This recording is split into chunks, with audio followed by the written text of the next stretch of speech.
In this video, we will discover what recursion is. Let's start.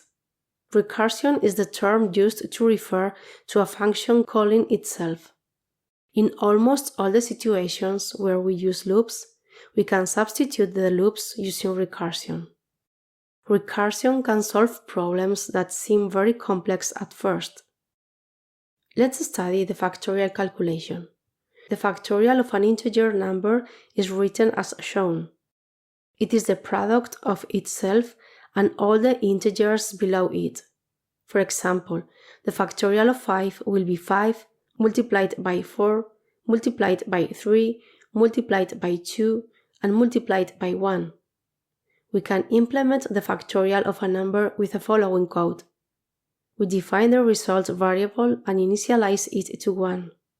While n is bigger than 1, we multiply it with the result and subtract 1 from n.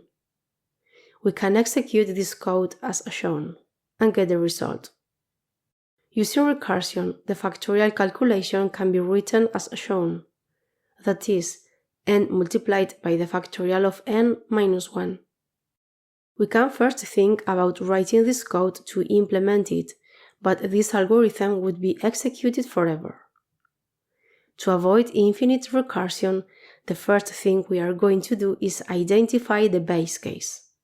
In recursion, the base case is used to add a condition that ensures that our algorithm doesn't execute forever.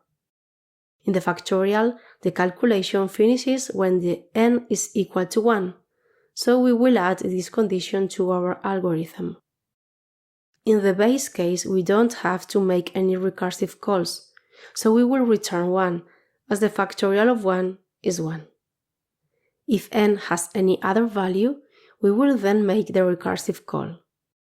We can now execute this code. When using recursion, the computer uses a stack to keep track of the functions. This stack is called the call stack.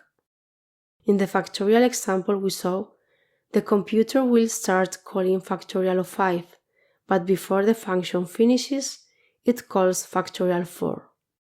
The computer needs to know that factorial of 5 didn't finish, so it pushes this information into the call stack. It happens the same way with the rest of the calls.